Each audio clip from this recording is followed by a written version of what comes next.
बिस्मिल्लाहिर्रहमानिर्रहीम। अस्सलामुअलैकुम स्टूडेंट्स, कैसे हैं आप सब? जी, मैं आपका कंप्यूटर टीचर यासिर इकबाल एक दफ़ा फिर आपको खुशामदीद कहता हूँ। आज हम बेटा लेक्चर नंबर 5 स्टार्ट करते हैं। पिछले लेक्चर में हमने एप्लीकेशन सॉफ्टवेयर जो सॉफ्टवेयर था वो हमने पढ़ा था। उसमें हमने 2 टाइप्स पढ़ी थी, एक सिस्टम सॉफ्टवेयर था और एक एप्लीकेशन सॉफ्टवेयर। सिस्टम सॉफ्टवेयर तो बेटा आपको मिल गया होगा, लेकिन कुछ फ़नी ख़राबी की वजह से एप्लीकेशन सॉफ्टवेयर रिकॉर्ड नहीं हो पाया। आज हम बेटा उसका बकिया हिस्सा जो है वो एप्लीकेशन सॉफ्टवेयर जो है वो आज हम पढ़ेंगे। तो सबसे पहले हम एप्लीकेशन सॉफ्टवेयर की बात करते हैं। Application software is used to perform various applications on the computer. Application software बहुत ज़्यादा वसी सतह पर इस्तेमाल होने वाले सॉफ्टवेयर हैं जो कि आपको मार्केट में आसानी से मिल जाएंगे। It helps a computer users not a computer hardware. ये कंप्यूटर यूजर्स की मदद करता है, कंप्यूटर हार्डवेयर की मदद नहीं करता। हमने सिस्टम सॉफ्टवेयर देखे कि वो सिस्टम सॉफ्टवेयर हार्डवेयर से रिलेटेड होते हैं। ये एप्लीकेशन सॉफ्टवेयर जो हैं ये यूजर्स से रिलेटेड होते हैं। यूजर्स इनको स्पेसिफिक टास्क को परफॉर्म करने के लिए इस्तेमाल करता है। It helps the user to perform specific tasks. People use application software according to their needs. लोग एप्लीकेशन सॉफ्टवेयर का इस्तेमाल अपनी ज़रूरियात के मुताबिक करते हैं। ये एप्लीकेशन सॉफ्टवेयर्स की अगर हम बात करें तो ये भी बेटा फर्दर 2 हिस्सों में इनको तकसीम किया गया है। एक कस्टमाइज सॉफ्टवेयर है और दूसरा पैकेज सॉफ्टवेयर। सबसे पहले कस्टमाइज सॉफ्टवेयर की बात करते हैं। कस्टमाइज सॉफ्टवेयर क्या होता है? Customized software is a type of application software that is designed for a particular customer or a organization. ये customized software एक ऐसा सॉफ्टवेयर है जो कि किसी स्पेशल या किसी ख़ास बंदे के लिए बनाया जाता है या किसी ख़ास अदारे के लिए बनाया जाता है। इसको हम कस्टमाइज सॉफ्टवेयर कहते हैं। कस्टमर से कस्टमाइज्ड बेटा बनाया गया है। A software can be developed by a programmer or a team of programmers. इसको बेटा एक प्रोग्रामर भी बना सकता है और प्रोग्रामर्स की टीम मिलके भी इसको बना सकती है। इस द कास्ट, अगर इसकी कास्ट की बात की जाए, लागत की बात की जाए, the cost of the customize software is more than the package software. इसकी जो लागत है बनाने में ये कहीं ज़्यादा होती है एज़ कम्पेयर टू अगर हम पैकेज सॉफ्टवेयर की बात करें।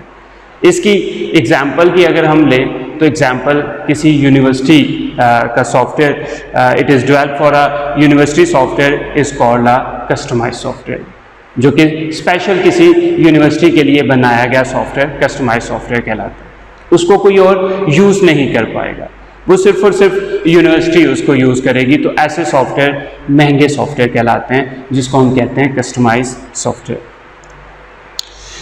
इसके बाद हम बात करते हैं बेटा पैकेज सॉफ्टवेयर की, कि पैकेज सॉफ्टवेयर क्या होते हैं। Package software is a type of application software. ये भी एक किस्म है एप्लीकेशन सॉफ्टवेयर की, that is design to sell for the general public, जो कि आम लोगों में बेचने के लिए इसको बनाया जाता है। It's also known of the shelf software. इसको ऑफ द शेल्फ सॉफ्टवेयर भी कहा जाता है। ऑफ द शेल्फ का क्या मतलब है? ऑफ द शेल्फ सॉफ्टवेयर ऐसे सॉफ्टवेयर्स होते हैं जो रेडीमेड सॉफ्टवेयर्स होते हैं, जो बने बनाए सॉफ्टवेयर्स मार्केट में से हमें मिल जाते हैं। तो ऐसे सॉफ्टवेयर्स को बेटा ऑफ द शेल्फ सॉफ्टवेयर कहा जाता है। It's enable the to people to perform daily activities. ये ऐसे सॉफ्टवेयर होते हैं जो लोगों को इस काबिल बनाते हैं कि वो अपने रोज़मर्रा के जो काम हैं, जो एक्टिविटीज़ हैं, उनको परफॉर्म कर सकें, उनको आसानी के साथ कर सकें। तो package software is normally developed by expert programmers. ये पैकेज सॉफ्टवेयर जो होते हैं इनको एक्सपर्ट प्रोग्रामर्स जो हैं, इंतहाई ज़्यादा जो एक्सपर्ट प्रोग्रामर्स होते हैं वो इनको बेटा डेवलप करते हैं। इनकी एग्जांपल्स की हम बात करते हैं। वर्ड प्रोसेसिंग, जैसा कि हम जानते हैं Microsoft word, more than 90% of people users of the computer system जो कि पर्सनल कंप्यूटर्स का इस्तेमाल करते हैं वो माइक्रोसॉफ्ट वर्ड का भी इस्तेमाल करते हैं। इसके बाद हम स्प्रेडशीट सॉफ्टवेयर की बात करें, जैसा कि सच एज एक्सेल, लोटस 1, 2, 3, ये स्प्रेडशीट सॉफ्टवेयर हैं जो कि मैथमेटिकली कैलकुलेशंस परफॉर्म करने के लिए इस्तेमाल किए जाते हैं। इसके बाद डेटाबेस सॉफ्टवेयर है such as Microsoft Access, Oracles, ये किसी भी ऑर्गेनाइजेशन की डेटाबेस के लिए ऐसे सॉफ्टवेयर बनाए जाते हैं। इसकी एग्जांपल्स हम नादरा का डेटाबेस सॉफ्टवेयर ले सकते हैं। इसके बाद हम बेटा बात करते हैं, जो कि लास्ट लेक्चर में हमने कीबोर्ड की भी बात की थी, कीबोर्ड का कुछ हम रिमेनिंग पार्ट्स हैं, आज हम उस पर बात करेंगे। कीबोर्ड को 101 की एनहांस्ड कीबोर्ड भी कहा जाता है। इसका मतलब है कि 101 से ज़्यादा कीज के ऊपर मुश्तमिल ये कीबोर्ड होता है। इसकी हमने बात की थी कि इसको QWERTY कीबोर्ड भी कहते हैं, क्योंकि इसके पहले जो रो होती है वो 6 कैरेक्टर्स पे मुश्तमिल होती है, और वो 6 कैरेक्टर्स QWERTY है, जिसको हम QWERTY कीबोर्ड कहते हैं। आइए इसकी फर्दर हम कीज़ के बारे में जानते हैं। सबसे पहली की जो है वो एस्केप की है, जिसको ESC की कहते हैं। पहली की बिल्कुल left corner of the keyboard अगर आप देखें तो एस्केप की होती है। इसका इस्तेमाल क्यों किया जाता है? It's used to terminate a command or a currently task. अगर आप किसी प्रोग्राम पे काम कर रहे हैं, किसी डॉक्यूमेंट पे काम कर रहे हैं, तो उसको करंटली जो मौजूदा डॉक्यूमेंट है, जो कमांड है या कोई जो टास्क है, उसको आप ख़त्म करना चाह रहे हैं तो आप इस एस्केप की का इस्तेमाल कर सकते हैं। इसका भी पार्ट है कैप्स लॉक की। कैप्स लॉक की अगर थोड़ा सा आप नीचे आ जाए तो लेफ्ट कॉर्नर पे आपको बाईं जानिब एक कैप्स लॉक की नज़र आएगी। कैप्स लॉक की एक टॉगल की होती है जो एक दोहरी म्यार रखती है। The character appears in upper case if it is pressed. अगर आप उसको प्रेस करते हैं तो आपके कीबोर्ड के जितने भी कैरेक्टर्स हैं वो बेटा अपर केस में आ जाते हैं। अगर आप उसको प्रेस नहीं करते तो वो लोअर केस में लिखे जाते हैं। The characters appears in lower case if it is not pressed. अगर प्रेस कर दिया जाए तो अपर केस में लिखे जाएंगे, जैसे कि कैरेक्टर्स ABC बड़ी ABC में लिखे जाएंगे, जिसको अपर केस कहते हैं। अगर उसको बेटा प्रेस नहीं किया जाता तो इट मीन्स दैट कि वो लोअर केस में लिखे जाएंगे। डिजिट्स और सिंबल्स आर नॉट अफेक्टेड, लेकिन कैप्स लॉक की ऑन करने से डिजिट्स पे और सिंबल्स पे इसका कोई असर नहीं पड़ेगा। इसके बाद हम बेटा बात करते हैं टैब की। कैप्स लॉक की के नीचे जो है वो एक टैब की होती है। टैब की का इस्तेमाल किया जाता है, it's used to move the cursor to the next tab stop. जब हम किसी पैराग्राफ की डॉक्यूमेंटेशन कर रहे होते हैं, डॉक्यूमेंटेशन में हम पैराग्राफ लिख रहे होते हैं, तो हम जब कोई हाईलाइट देते हैं तो हमारा जो पैराग्राफ होता है वो थोड़ा सा इंडेंट होता है, वो थोड़ा सा आगे की तरफ मूव होता है। अगर आप अपनी बुक्स पे भी चेक करें तो हर पैराग्राफ की जो पहली लाइन है वो थोड़ी सी हट के लिखी जाती है। इसको बेटा पैराग्राफ इंडेंटेशन कहा जाता है। तो उसके लिए हम टैब की का इस्तेमाल करते हैं, जो कि नेक्स्ट स्टॉप टैब स्टॉप के ऊपर वो ले जाता है। हमारे कर्सर को जो पॉइंटर हमें नजर आ रहा होता है वो नेक्स्ट टैब पे चला जाता है। इसके बाद हम बेटा बात करते हैं शिफ्ट की। शिफ्ट की क्या होती है? शिफ्ट की खुद अकेली कुछ नहीं कर सकती। Shift key is combination with other keys to produce upper case letters and symbols. Shift key का इस्तेमाल किया जाता है अगर हम इसको किसी दूसरी कीज के साथ मिलके कोई काम कर सकें। तो ये दूसरे केस जो लेटर्स होते हैं उसको अपर केस में करने के लिए, या जो सिंबल्स हैं जो कि हमें एक की के ऊपर टॉगल मिल रहा है, दो की सिंबल्स मिल रहे हैं, तो उनके लिए इस्तेमाल करने के लिए हम शिफ्ट की का बटन प्रेस करते हैं। नेक्स्ट बेटा हम बात करते हैं कंट्रोल की। कंट्रोल की क्या करती है? Is used to combination with other keys.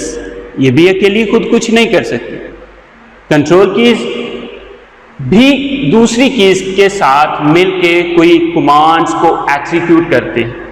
किसी कमांड को एग्जीक्यूट करने के लिए हम कंट्रोल की का इस्तेमाल करते हैं। लेट्स सपोज एग्जांपल लेते हैं, कंट्रोल प्लस ओ। ये कंट्रोल प्लस ओ हम इस्तेमाल कर रहे हैं किसी डॉक्यूमेंट को ओपन करने के लिए, किसी फाइल को ओपन करने के लिए। कंट्रोल प्लस सी, ये एक कॉम्बिनेशन है, तो ये हम करते हैं किसी कैरेक्टर्स को कॉपी करने के लिए।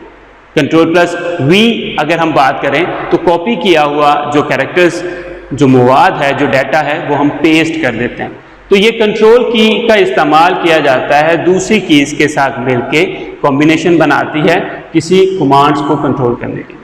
इसी तरह ALT, जिसको हम ऑल्टरनेट की भी कहते हैं, is used to combination with other keys. ये भी अकेली खुद कुछ नहीं करती, ये भी दूसरी कीज के साथ मिलके कोई कॉम्बिनेशन बनाती है। For example Alt plus F4, अगर हम ALT प्लस F4 इकट्ठा प्रेस करते हैं तो जो विंडो करंटली ओपन होती है वो क्या हो जाती है, वो क्लोज हो जाती है। नेक्स्ट बेटा हम बात करते हैं कीबोर्ड की बैकस्पेस की और डिलीट की। ये दो क्या होती हैं? बैकस्पेस की का इस्तेमाल किया जाता है, is used to erase the character left of the cursor.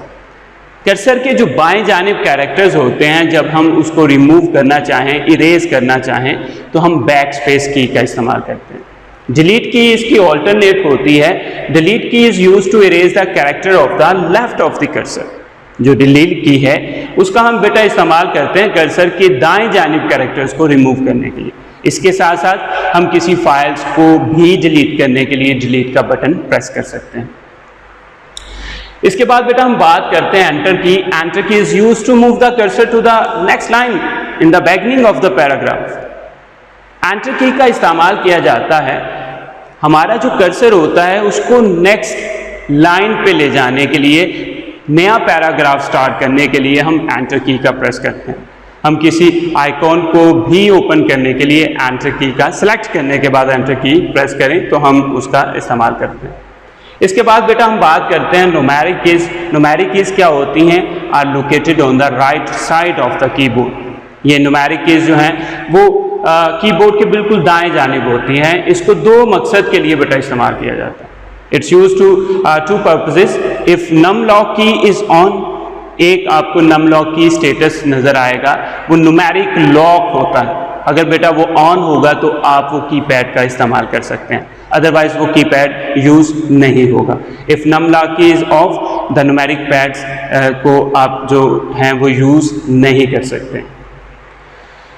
इसके बाद हम बेटा जो न्यूमेरिक कीज हैं इसका अगर हम करें तो ये ज़्यादातर हम न्यूमेरिक डाटा जो है वो एंटर करने के लिए इसका इस्तेमाल करते हैं, जो कि numeric keys 1 2 3 4 5 and so on उसमें यूज़ हो सकती है। इसके अलावा जो फर्दर एडिशनल कीज़ है हमारे पास, उसमें हमारे पास होम की है। होम की क्या होती है? जब भी हम किसी पैराग्राफ लिख रहे होते हैं तो हम अपने कर्सर को उस करंटली लाइन के बिल्कुल स्टार्ट में ले जाने के लिए होम की प्रेस कर सकते हैं। इसके ऑल्टरनेट की जो होती है वो एंड की होती है।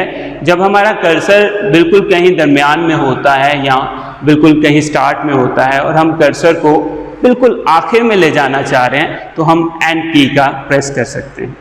इसके अलावा हमारे पास 4 एरो कीज भी हमें कीबोर्ड के ऊपर मिलती हैं। अप की, डाउन की, लेफ्ट की, राइट की। अप की क्या होती है? अप की जब हम पैराग्राफ डॉक्यूमेंटेशन कर रहे होते हैं तो हमारे पास जो अप की होती है वो एक लाइन ऊपर ले जाने के लिए, डाउन की एक लाइन नीचे ले जाने के लिए, लेफ्ट की एक कैरेक्टर बाएं जानिब जाने के लिए और राइट की एक कैरेक्टर दाएं जानिब जाने के लिए हम इन चारों एरो कीज का इस्तेमाल करते हैं। इसके बाद हम बात करते हैं PGDN एंड PGUP। ये बेटा पेज डाउन और पेज अप कहलाता है। बिलफर्ज हमारे पास हमारा एक डॉक्यूमेंट है वो 10 पेजेस पे है और हम एक पेज पे तकरीबन 30 लाइंस पे मुश्तमिल वो एक पेज है।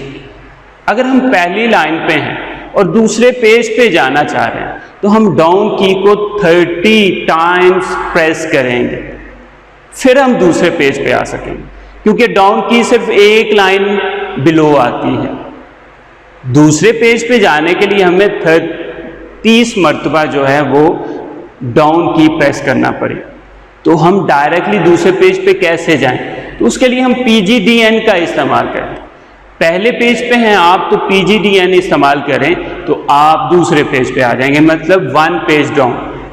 फिर प्रेस करेंगे तो तीसरे पेज पे आ जाएंगे, फिर करेंगे चौथे पेज पे आ जाएंगे। इस तरह से हम PGDN का इस्तेमाल करें। और अगर हम PGUP का इस्तेमाल करें जिसको पेज अप कहते हैं तो चौथे से आप तीसरे पे, तीसरे से आप दूसरे पे और दूसरे से आप पहले पे आ जाए। तो इस तरह से ये छोटी छोटी कीज़ का इस्तेमाल होता है जो कि हम कीबोर्ड पे करते हैं। तो आज के लिए इतना ही बेटा। आज हमने जो है वो सॉफ्टवेयर का कुछ हिस्सा पढ़ा, कुछ हमने कीबोर्ड का हिस्सा पढ़ा। अगले लेक्चर के लिए हमें इजाज़त दें। दुआओं में याद रखिएगा, अपना बहुत सारा ख्याल रखिएगा। अल्लाह।